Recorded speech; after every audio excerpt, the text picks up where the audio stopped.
नई पड़ोसन। प्यार और दोस्ती के बीच का जो रिश्ता होता है ना, वैसा ही कुछ रिश्ता है शर्मा जी का अपनी पड़ोसन बबीता भाभी से। अरे सुनिए ना, कुछ पैसा देकर जाइएगा। मैं और पड़ोस की बबीता भाभी आज शॉपिंग में जाएंगे। बबीता भाभी का नाम सुनते ही शर्मा जी के कान खड़े हो जाते हैं। हाँ हाँ, क्यों नहीं। तुम तो ये क्रेडिट कार्ड ले जाओ। और हाँ, मैं ऑफिस जाते वक्त तुम दोनों को मॉल में भी छोड़ दूंगा। अरे वाह, ये तो मजा ही आ गया। मैं अभी बबीता भाभी को तैयार हो जाने को कहती हूँ। शर्माइन और बबीता में बात हो जाती है। ये महंगा वाला परफ्यूम लगा लेता हूँ।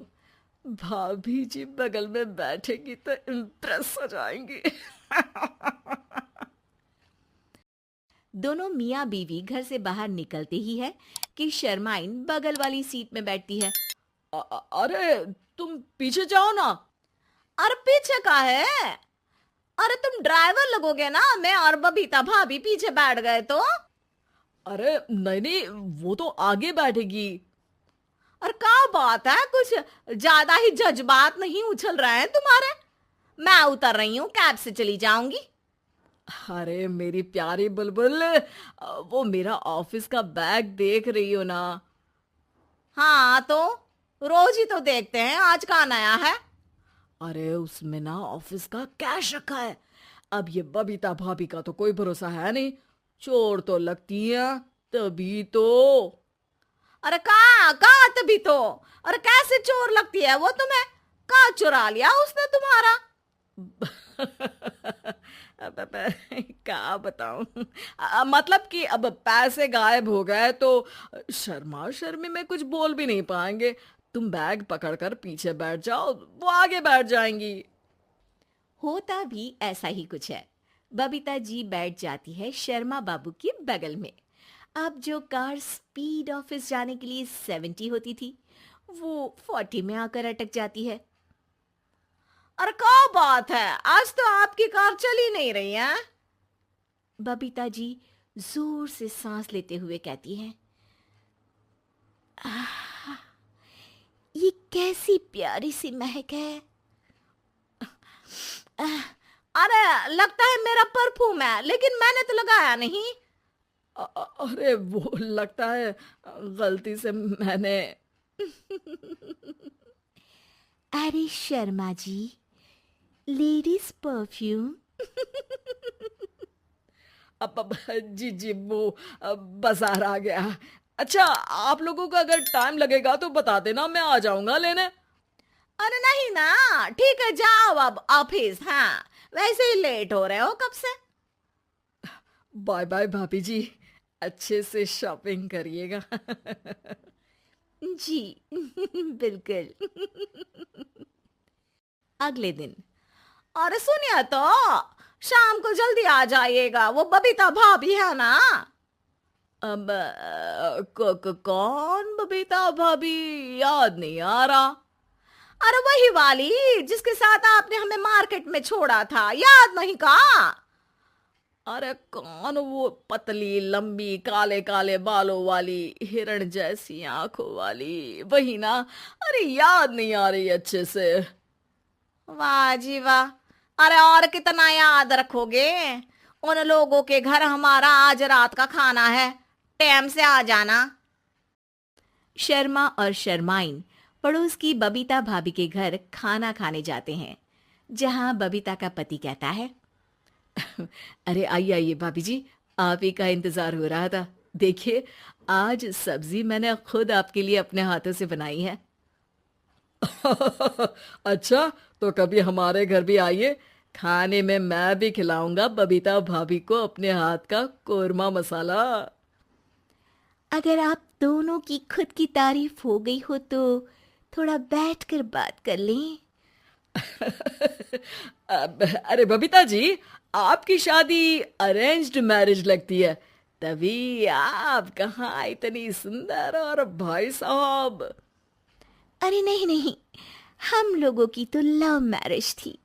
मैंने तो 16 सोमवार रखी थी इनके लिए। अरे हाँ, मैंने भी इनसे शादी के लिए ना 16 सोमवार रखे थे। अच्छा, और व्रत करने के बाद ये मिले आपको? अरे चुप रहिए ना, कुछ भी बोले जा रहे हैं। कितनी प्यारी जोड़ी है शर्मा और शर्माइन जी की। हाँ वैसे और भी अच्छी हो सकती थी। सब खाना खाकर अपने घर के लिए निकल ही रहे होते हैं कि और हाँ, अब हम लोगों को एक दूसरे के घर जाने के लिए किसी बहाने की जरूरत नहीं होनी चाहिए। अरे भाई, पड़ोसी हैं, वो भी एक उम्र के। क्यों मिसेस शर्मा? और अब मुझे और कविता भाभी को तो बोलने की भी जरूरत नहीं है। वो कहा ना, हम लोग वैसे भी साथ ही रहते हैं। कभी वो सुबह मेरे घर में तो शाम को मैं उनके। एक दिन शर्मा जी ऑफिस से शाम को घर आने के बजाय बबीता जी के घर मिठाई का डिब्बा लेकर पहुंच जाते हैं। अरे भाभी जी, कहाँ हैं आप? अरे भाई साहब, आप? मुझे लग ही रहा था कि आप ही होंगे। जी भाभी जी, कनेक्शन इसी को तो बोलते हैं। वैसे ये लीजिए, मिठाई खाइए, मेरा प्रमोशन हो गया जी। आपने भाभी जी यानी अपनी बीवी से शेयर कर ली ये बात और मिठाई दोनों? अरे नहीं नहीं नहीं भाभी, जैसे ही मेरा प्रमोशन हुआ, मिठाई लेकर सीधे आपके घर आया हूँ। लीजिए लीजिए, खा लीजिए। तभी पीछे से शर्माइन आकर खड़ी हो जाती है। अरे मिठाई का दौर खत्म हो गया हो तो घर चले का? शर्माइन को देखकर शर्मा सकपका सा जाता है। अब हाँ हाँ, चलो चलो। वो भाभी जी तो बोल रही थी कि जी शर्मा जी, इसीलिए मैं बोल रही थी कि मुझे लगा आप ही होंगे, क्योंकि आपकी वाइफ मेरे घर में थी तो आपको तो ऑफिस से सीधा यहीं ही आना था ना। घर आकर शर्माइन शर्मा पर बरसती है। अरे देख रहे हैं हम, कुछ दिनों से आप बबीता जी पर कुछ ज्यादा ही मेहरबान हो रहे हैं। अरे वो तो तुम्हारी सहेली है तो मैं थोड़ा भाव दे देता हूँ, वरना तो तुम जानती हो मैं तुम्हारे बिना किसी को देखता तक नहीं हूँ। हाँ हाँ, देख रहे हैं हम कि तुम किसे देखते हो और किसे नहीं। प्रमोशन हुआ, दिन में 4-4 बार फोन पर बात हुई, पर मुझे बताना जरूरी नहीं था, क्यों? शर्मा देखता है कि दरवाजे में बबीता खड़ी है और सामने बीवी की। तभी हाय हाय रे हाय, मेरे सीने में दर्द आई वो सीना पकड़कर बैठ जाते हैं। अब एक तरफ से बीवी शर्मा जी को पकड़ती है और एक तरफ से बबीता जी। बेचारे शर्मा जी इस बार तो बच गए, लेकिन देखना बाकी है कि आखिर कब तक।